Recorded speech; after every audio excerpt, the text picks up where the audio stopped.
Israeli सेना पर आरोप है कि सेना ने गाजा में कई हवाई हमले किए।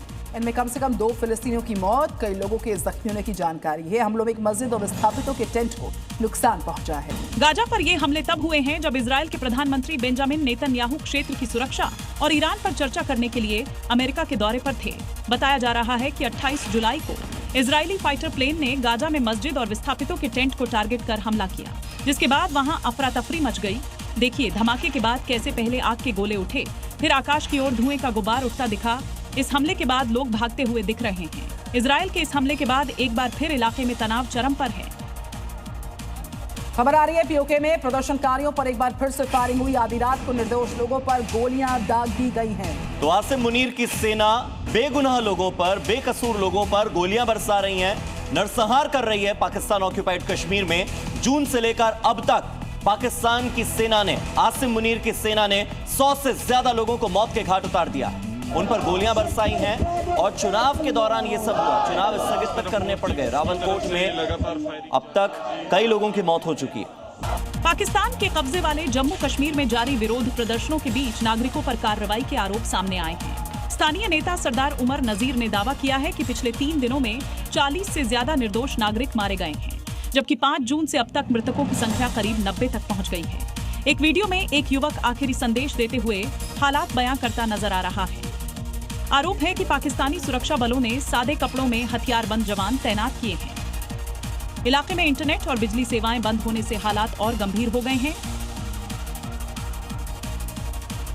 नेपाल में सांप्रदायिक हिंसा के बाद भारत नेपाल सीमा पर अब सुरक्षा कड़ी कर दी गई है। बिहार के जिन जिलों की सीमा नेपाल के साथ सचती है, लगती है, वहां के डीएम और एसपी को हालात की निगरानी के लिए निर्देशित किया गया है।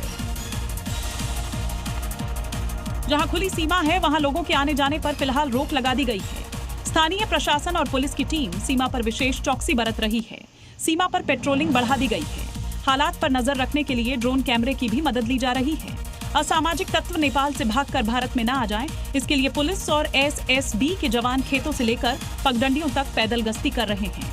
नेपाल के सुनसरी जिले के दीवानगंज में 2 समुदाय के बीच झड़प के बाद वहां कई इलाकों में हिंसा भड़क गई, जिसके बाद भारत नेपाल सीमा पर चौकसी बढ़ा दी गई है।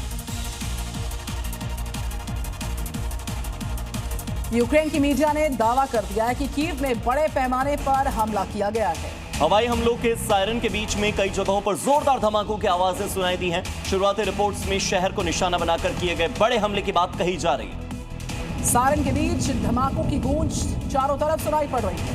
इलाकों में धमाकों की आवाजें सुनाई पड़ी। और दिल्ली में क्या क्या घटित हुआ है, आइए आपको दिखाते हैं दिल्ली टॉप 5 में। दिल्ली के पूर्व सीएम अरविंद केजरीवाल ने E20 पेट्रोल को लेकर केंद्र सरकार पर बड़े निशाने साधे हैं। उन्होंने साफ कहा कि E20 पेट्रोल को वापस लेना ही जरूरी होगा। मोदी सरकार गुंडई कर अपनी कंपनी पर दबाव डाल रही है। यमुना की सफाई और बरसात में बाढ़ से बचने के लिए दिल्ली जल बोर्ड की बैठक हुई, जिसमें सरकार ने दोहराया कि अगले विधानसभा चुनाव से पहले यमुना को साफ करने का वादा पूरा किया जाएगा और करीब 1000 किलोमीटर नई सीवर लाइन भी बिछाई जाएगी।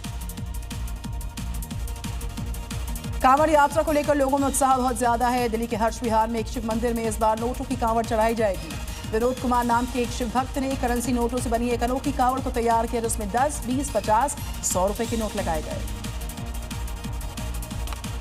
दिल्ली के किराड़ी में कादीपुर सरकारी स्कूल में एक बड़ा हादसा हो गया। पढ़ाई के दौरान एक पंखा छत से खुलकर अचानक से नीचे गिर गया। गनीमत तो यह रही कि हादसे में किसी बच्चे को नुकसान नहीं पहुंचा है, लेकिन पंखा गिरने की घटना वहां लगे सीसीटीवी कैमरे में रिकॉर्ड हो गई।